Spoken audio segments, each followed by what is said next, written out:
আসসালামু আলাইকুম, সবাইকে শুভ সকাল। আশা করি সবাই ভালো আছেন। গত 2 দিন হলো সাকসেশন প্ল্যানিং নিয়ে বেশ ভারী ভারী তাত্ত্বিক কিছু কথা বলেছি। আজকে একটা সিস্টেমের কথা বলবো যেটা সবচেয়ে সহজ।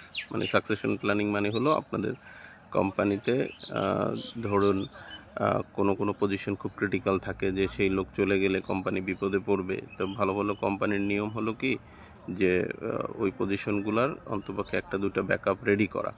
সো এটা যত বলা সহজ, অত সহজ না ব্যাপারটাকে রেডি করা, কারণ এখানে অনেকগুলো পার্টির স্বার্থ জড়িত আছে। ঠিক আছে, আমরা দিন শেষে হলো গিয়ে দিন শেষে নিজের স্বার্থটাই সবাই দেখার চেষ্টা করি। এটা দেশ বলেন, একটা কোম্পানি বলেন, সব ক্ষেত্রে একই ঘটনা, যে আসলে আমরা যে একটা টিম ওয়ার্ক বলি, এটা খুব বেশি সাকসেসফুল না।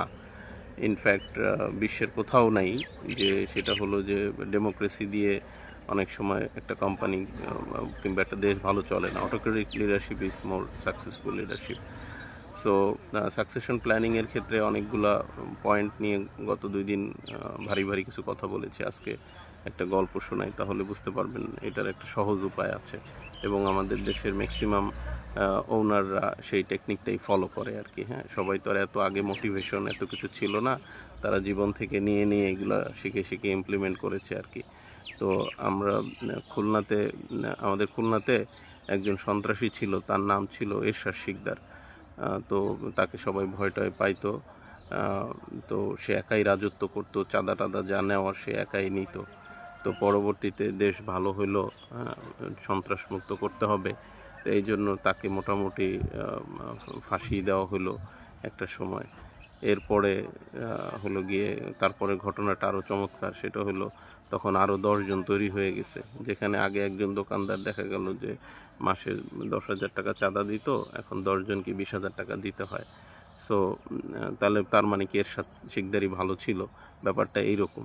তো আমাদের কোম্পানিগুলোতেও দেখা গেল যে মালিকরা একটা সময় কষ্ট করে টোরে কোম্পানিগুলোকে তৈরি করে, তো তখন আর ভিতরকার সিস্টেম প্রসেস নিয়ে তারা অত বেশি মানে চিন্তা করে না।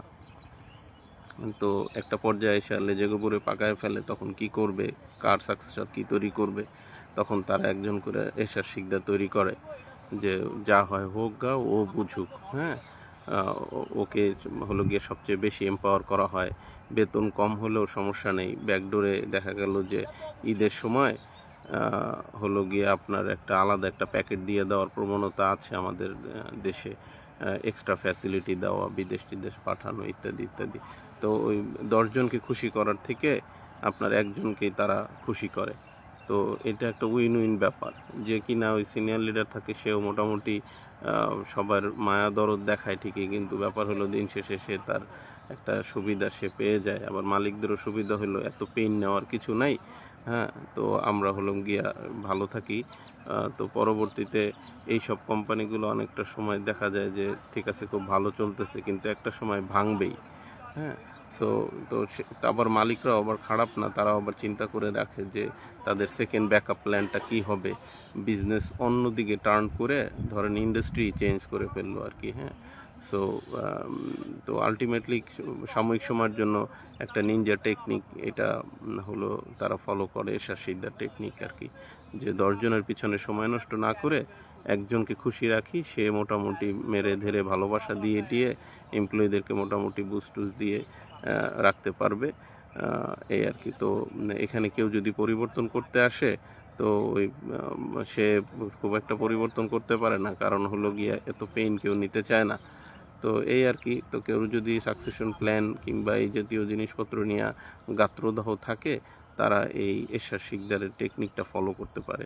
সবাইকে ধন্যবাদ, ভালো থাকবেন।